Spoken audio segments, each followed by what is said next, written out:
మెదక్ జిల్లాలో police act 30(30)A అమలు చేస్తున్నట్లు మెదక్ జిల్లా ఎస్పీ ఉదయ్ కుమార్ రెడ్డి మంగళవారం మధ్యాహ్నం 4 గంటలకు విడుదల చేసిన ప్రకటనలో తెలిపారు.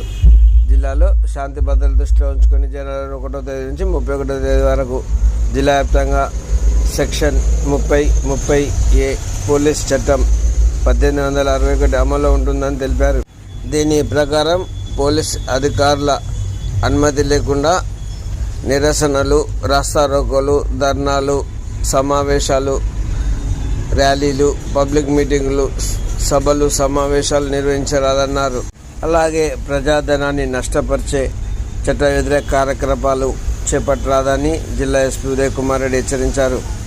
కావున జిల్లా ప్రజలు, ప్రజాప్రతినిధులు, వివిధ సంఘాల నాయకులు పోలీసులకు సహకరించాలని జిల్లా ఎస్పీ ఉదయ్ కుమార్ రెడ్డి కోరారు.